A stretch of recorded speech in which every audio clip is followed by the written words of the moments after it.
కాళ్ళ పగుళ్ళకి simple tips ఏంటో ఈ వీడియోలో చూద్దాం. కాళ్ళు పగిలి ఒకవేళ బ్లీడ్ అవుతున్న వాళ్ళు కాళ్ళని కొంచెం సేపు వామ్ వాటర్లో అంటే గోరువెచ్చని నీళ్ళలో సోప్ చేసుకొని తర్వాత కాటన్ క్లాత్తో క్లీన్ చేసుకొని ఎక్కువ డీప్గా కట్స్ ఉన్నాయి అనుకుంటే యాంటీసెప్టిక్ ఆయింట్మెంట్ పెట్టుకోవాలి.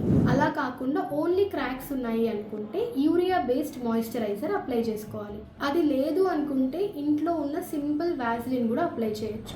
ఈ ప్రాసెస్ ఒకవేళ నైట్ టైమ్స్ చేసేలా అయితే నైట్ టైం సాక్స్ వేసుకొని పడుకోండి. దీనివల్ల మీ కాళ్ళకి మాయిశ్చరైజింగ్ ఎఫెక్ట్ ఉంటుంది, క్రాక్స్ ఫాస్ట్గా తగ్గుతాయి. మీకు ఇలాంటి ఏ క్వెరీస్ ఉన్నా ఎలాంటి నీడ్ ఉన్నా try to contact us. Hi, I'm Dr. Deepthi from Vibha Aesthetics, Kadapa.